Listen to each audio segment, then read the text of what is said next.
There is nothing as powerful as a changed mind. You can change your hair, your clothing, your address, your residence.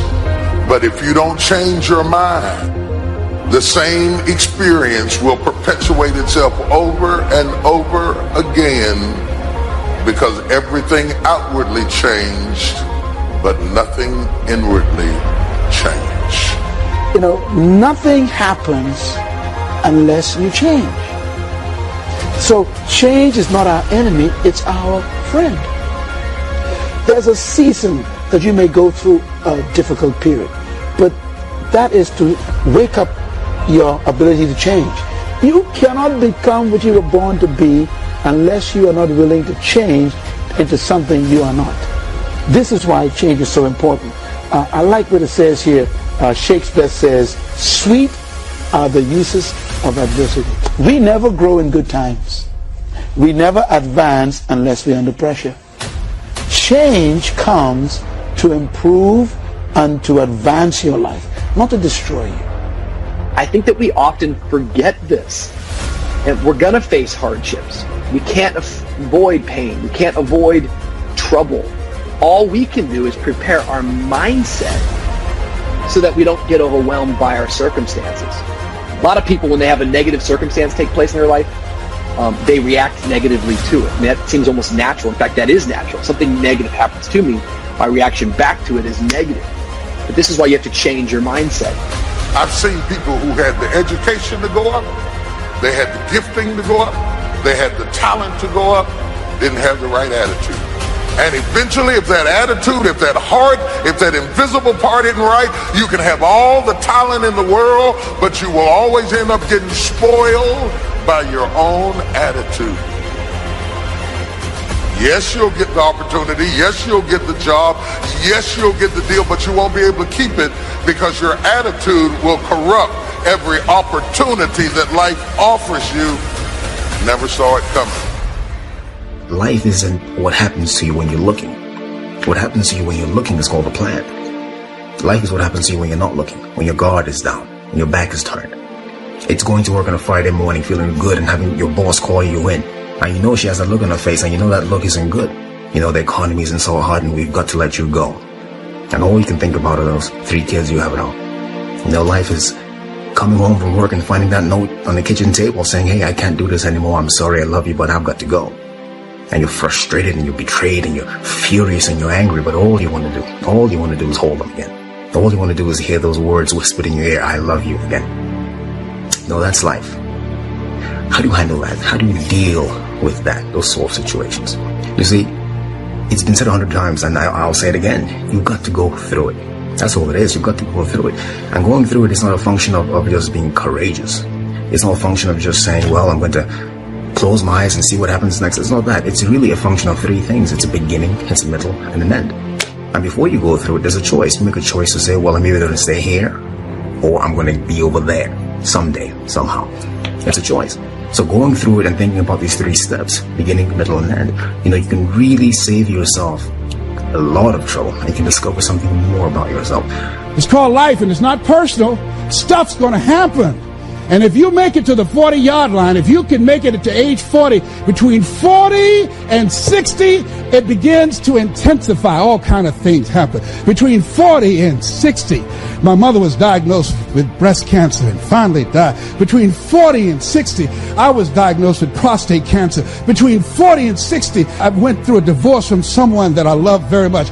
Between 40 and 60, had a nationally syndicated talk show, highest rated, fastest canceled talk show in the history of television.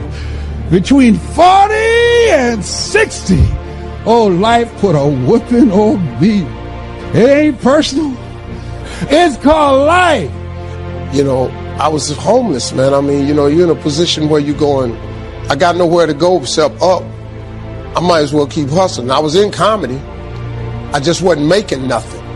All the money I was making, I was sending back home to my wife and kids. That didn't last long. She got tired of that real fast. But I couldn't go back to Cleveland because I wouldn't have enough money to drive back down south to perform. One time I drove to the house in Cleveland. I finally got enough money. I drove to the house in Cleveland. Everybody was gone. I didn't see my kids for almost 2 years. They just left, boarded up the house. So next thing you know, I'm in the car. I lived there, but it taught me determination, man. I'm a really, really determined person. It also taught me that no matter what happens to you, it ain't over. I was determined to be something. As long as God wakes you up, that means he ain't through with you yet. There is nothing as powerful as a changed mind. The only way off of welfare is to change your default settings. The only way to get a good education is to change your default settings. As long as you're programmed with what you can't do and what you can't be and what you can't have, you will never get up. But I dare you to go into your phone booth like Clark Kent and spin around and come out Superman and say, wait a minute, I'm better than this. I'm getting ready to change my default setting. I will not let you abuse me. I will not stay. There is nothing as powerful as a changed mind. So, the first thing you have to think about when you're going through something is very simple. It's, I'm not where I want to be, but I know I can get there. I have faith that I'm going to get where I want to be. So yeah, go through the grieving process. Grieve. Accept that. Say yes to that. You know, one day you look up and, you know, you're still in pain, you're still hurting, but you realize that, hey, it's not as bad as it was. It doesn't hurt as much as it did. And I'm going forward, I'm moving forward. And at some point you emerge, you get to the other side, and you know that, hey, I haven't forgotten, but the pain doesn't hold you captive anymore. You're not crippled by the emotion, by the experience. You're not living out of the past, out of your experiences of pain and defeat and betrayal. You're not living out of all that stuff. You're living in a new perspective. It's not what happens that determines the major part of your future. It's not what happens. What happens to us all. The key is what you do about it. If you will start that process of change, do something different the next 90 days than you did the last 90 days, like picking up the books to read. Do something different, like the new health disciplines, relationship with your family, whatever it is, doesn't matter how small it is. If you'll start doing different things with the same circumstances, since we cannot change the circumstances, but we can change ourselves. We can change what we do. Anytime you go through something, there's a fight. It's either a spiritual fight, an emotional fight, a physical fight. There's some sort of fight. But the key to the whole thing of this fight is that the form is in the fight. That's the only thing you should take away from here today. The form is in the fight. What does that mean? It means that you don't get to become this interesting, dynamic, creative, courageous woman, amazing man without going through something. Right? That's what the form is. The people who are formed are the people who you see them and they stand out to you. Because you know there's something about them. They figured something out about life. They're attractive to you. They're interesting to you. These people have form because they've gone through something.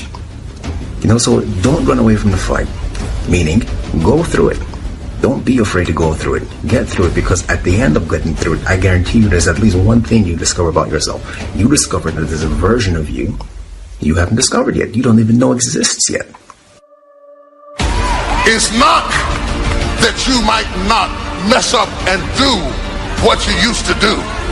It's just that it's no longer your normal. And when it's no longer your normal, you will never go back to it like it used to have you. Because the moment you get out of the situation, you change back into who you're supposed to be. Y'all don't hear what I'm saying to you. Both the pig and the sheep can fall into the same mud, but the difference is in the default. The pig is defaulted to lack the mud. The sheep has a default that says, I don't belong in this mess. I might be in this mess, but I don't belong. I don't have to tell you things are bad. Everybody knows things are bad. It's a depression.